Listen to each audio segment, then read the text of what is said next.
Social media पर channel Mahalakshmi आपके पास सादर जयचरित कर रहे हैं। आज की बात, आज पहली बार सुप्रीम कोर्ट में पूरी सुनवाई सुनी। बहुत वर्षों बाद सुनवाई हुई, नहीं तो तारीख पर तारीख ही चल रही सिलसिला। आज डबल बेंच में जज महोदय आए, उसके 12 बजे इस केस को लिया। पहला केस था कोर्ट नंबर 12 के अंदर, और फिर लंच हुआ बीच में और उसे कंटिन्यू कर रखा। और 2 बजे दोनों जजों ने कह दिया कि और सबको मना कर दीजिए, आज केवल इस केस की ही सुनवाई होगी। लगातार चलता रहा और फिर 4 बजे कहा कि यह कल जारी रहेगा।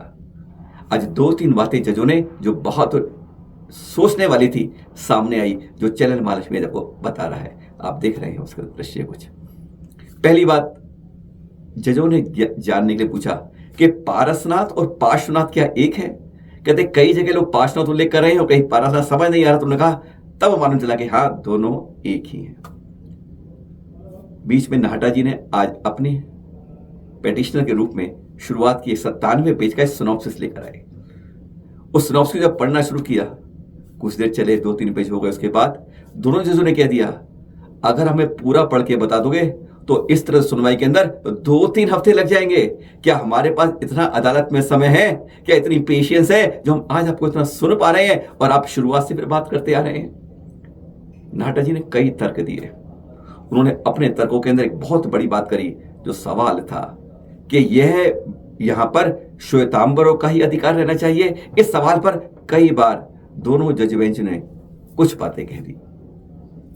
पहली बात उन्होंने कही कि आप बार बार कह रहे हैं श्वेतांबर अधिकार में 24 में से 20 तीर्थंकर यहां से, यानी इतनी जानकारी दोनों जज बता रहे थे कि 20 तीर्थंकर मोक्ष गए हैं, और फिर ना उन्हें दिगंबर से है ना श्वेतांबर। यह दोनों सेक्ट्स आपस में लड़ रहे हो, इसलिए यह मत कहो कि 20 तीर्थंकर दिगंबर के थे या श्वेतांबर थे। नाहटा जी बार बार बहस करते रहे। हम पोजीशन की बात कर रहे हैं, अधिकार की बात कर रहे हैं, वे श्वेतांबर के नहीं।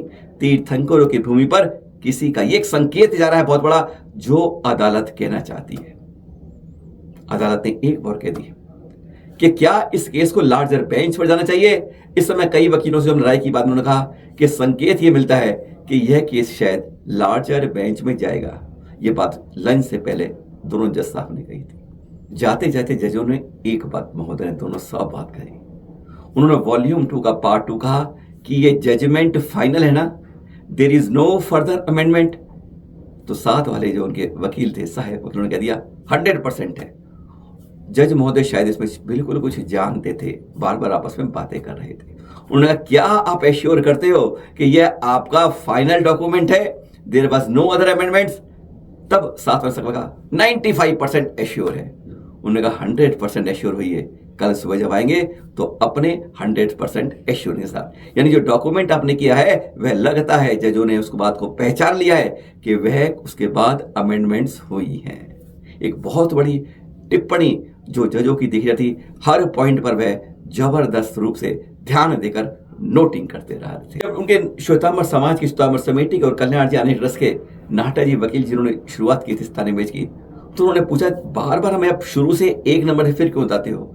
आपने 3 कोर्टों में पहले दे दिया है, हमें केवल जजमेंट को लेकर ही बताइए, बाकी पूरी कहानी बताने की जरूरत क्या? कहते सिनॉप्सिस बता रहा हूं, समझा रहा हूं। जजों ने कहा, अगर आपने 3 बार पहले बता दिए हैं, आज फिर बताने की जरूरत क्या है? पर नाहटा जी तो जैसे अड़े रहे, पर जज ने कह दिया, आप ट्रायल के और जजमेंट में वह निकालिए कि जजमेंट में कहा किया गया है। जजों ने उस बात पर भी काफी ज्यादा सवाल किए कि इसमें 2 बातें आ रही हैं। एक वन विभाग आ रहा है, वन क्षेत्र आ रहा है, और एक आ रहा है आपका मंदिर क्षेत्र। क्या दोनों का अधिकार आपको दिया गया?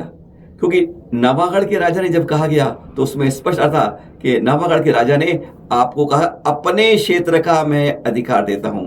यानी अपने क्षेत्र का मतलब उसने पूरे पहाड़ की बात नहीं करी। नाहटा जी बार बार यही कहते रहे कि पूरा का पूरा पवित्र स्थान है, पूरा का पूरा पूजनीय स्थान है। क्योंकि 20 उन्होंने बाकायदा चित्र बना के लाए थे। चित्र के रूप में उन्होंने टोगो की स्थिति बताई थी कि ये सारी पहाड़ियां मिलकर एक होली प्लेस होता है। यह भी उन्होंने स्पष्ट करने की कोशिश की, पर जजों ने कहा कि हमें तो यह स्पष्ट करिए कि पहाड़गंज के राजा और दोनों के द्वारा पूरे पहाड़ को पवित्र क्षेत्र माना गया है। उसके बारे में बहस कल भी होनी है, अभी तो इसके आर्गूमेंट्स भी होने हैं। सवाल ये भी नाटे उठाया कि सरकार द्वारा 4C धारा के अंदर प्रोसीजर पूरी तरह से फॉलो नहीं किया गया। इस बारे में जजमानों ने कह दिया वे हम देखेंगे कि प्रोसीजर ना फॉलो से कॉन्सिक्वेंसेस क्या बनते हैं और उसका क्षेत्र क्या बनता है, वह निर्णय अब हम पर छोड़ दीजिए। एक एक बात पर जज पूरे जागरूक रूप से पूरी बात सुन रहे थे और जहां लगता था वह तुरंत उस बात पर टोक भी रहे थे। एक वह भी आया 1878 के आसपास जब 400 सीढ़ियां दिगंबर समाज ने बनाई और उसमें कुछ श्वेतांबर समाज ने तोड़ दी। फिर पालगंज के राजा ने दिया, वह बात का भी उल्लेख इसमें आया। और जज महोदय इस चर्चा में, इस आर्गुमेंट्स के अंदर एक बात पे स्पष्ट थे कि जो दिगंबर श्वेतांबर लड़ रहे हैं उनका कहना एक साफ लग रहा था कि जब जो तीर्थंकर हैं 24 में 20 जो से मोक्ष गए हैं वो जैनों के हैं, ना केवल दिगंबर के, ना केवल श्वेतांबर के। अदालत इस बात पर एक प्रकार से पूरी तरह से तटस्थ है कि हम इसको अपने अपने संप्रदाय में ना नापें। नाटा जी कहते रहे हम क्षेत्र की बात कर रहे हैं, पोजेशन की बात कर रहे हैं, हम क्षेत्र की जगह की बात कर रहे हैं। हमें वन क्षेत्र और मंदिर क्षेत्र पूरा हमारे अधिकार में होना चाहिए। खैर, आज 4 बजे के बाद यह सुनवाई कल जारी रहेगी। यह आपको इसलिए बताया अपने तीर्थों के बारे में। हम आपको कल और परसों इसी तरह इसके इतिहास के बारे में भी जानकारी देंगे कि आज़ादी से पहले और आज़ादी के बाद विभिन्न तारीखों में कैसे बदलता गया, वह कल सुनिएगा। आज फिर इतना ही, कल सुनवाई जारी रहेगी।